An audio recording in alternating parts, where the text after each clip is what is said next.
In other words, most humans on Earth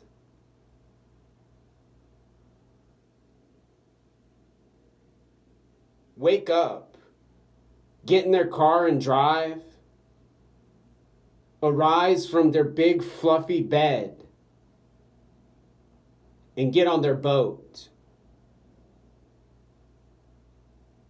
Slowly sit up in their mansion, in their thousands of dollars apartment in Seattle, Washington, as an example. Look at their phone, decide what they're going to order today, decide where they're going to go today, and then what are they going to do when they go today? Set timers, wear watches, wear suits more expensive than my bank account for the rest of my life.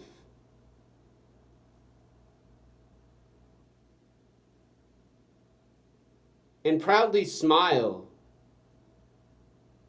gesture, posture, and do the new social requirements in a culture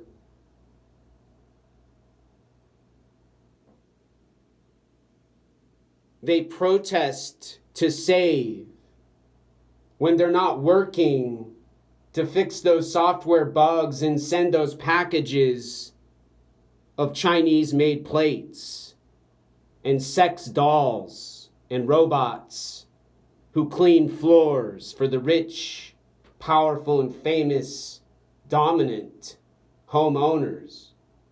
Now, and when they're not enjoying their rewards and their stimulation for their hard-fought work with their energy, they're talking about opportunities, $100 million prizes to engineer a device to capture carbon.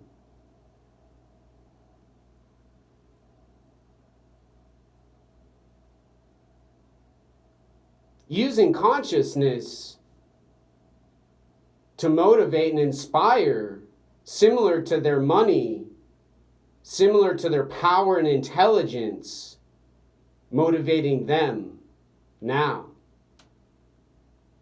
Not necessarily out of evil, but unfortunately not also out of ignorance. Those big bank accounts allow infinite energy, and those energy levels give more dollars, more cents, to pay for their children to go to colleges at Harvard and Yale, MIT and Caltech and Princeton.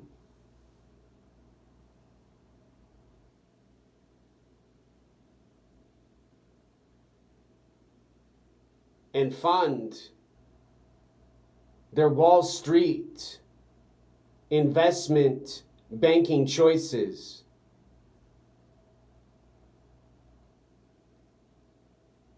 Governments and systems, lastly, as a conclusion, have forced humans to have a duality. And with a duality, to unfortunately and inevitably die in battle with lesser weapons and tools to defeat an enemy who doesn't allow freedom.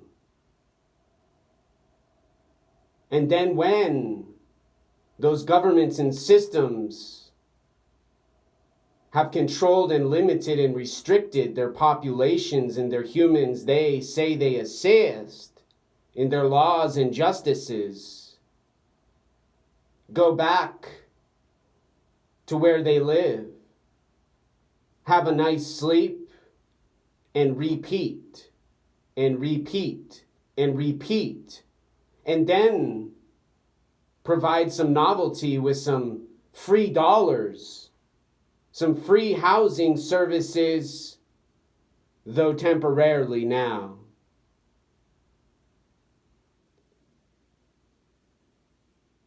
And tell workers to go to their jobs. And tell humans and mothers and fathers and gender-neutral humans to go date.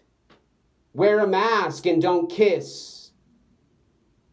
Visit the online options on the internet. And be careful at restaurants on dates now.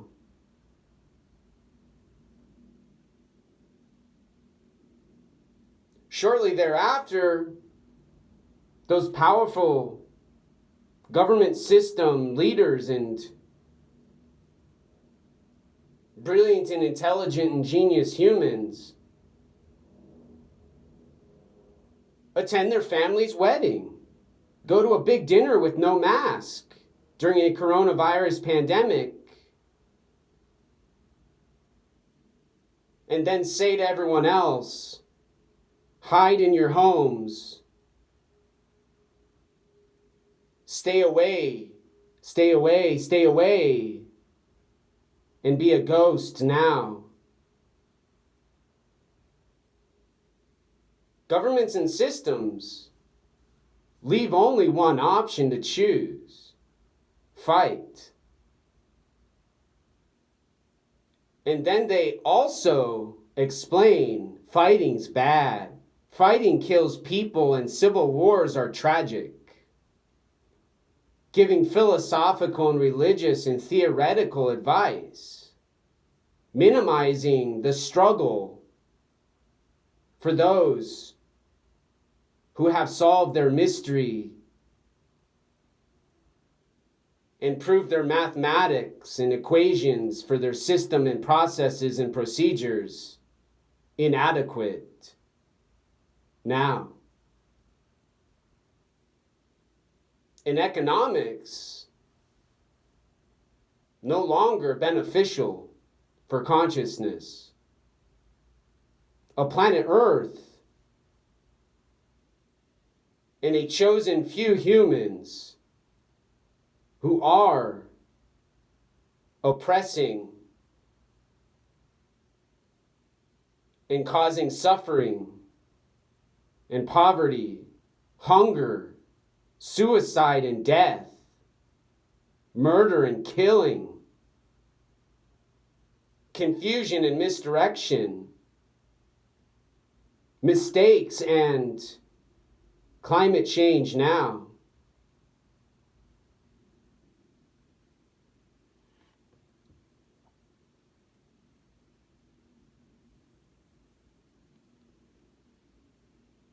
And so, as most great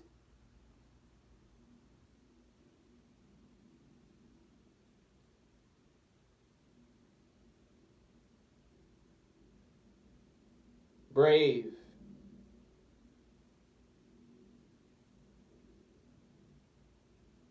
who haven't used those words I spoke now to describe their posture and their gesture and their dominance,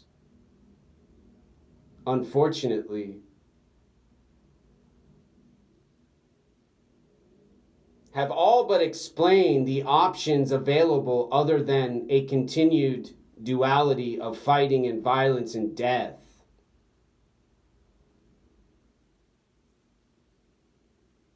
Krishnamurti said under a tree in California, Dr. Martin Luther King spoke at rallies where there weren't broken windows and body armor and explosives and bats and knives and guns. Buddhists have said spontaneously can be learned under a tree with meditation.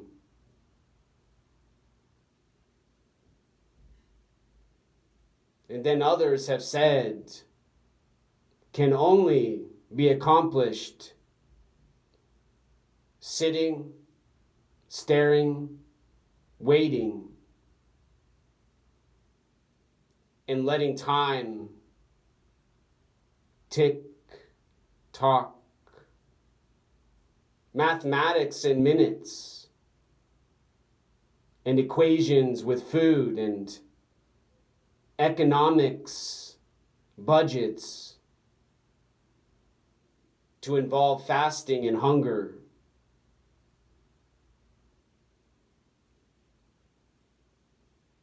To prepare for an inevitable, worse suffering.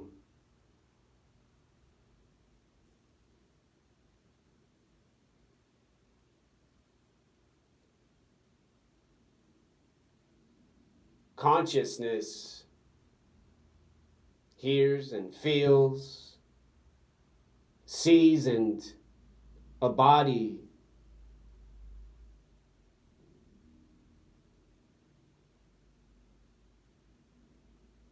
has to endure now.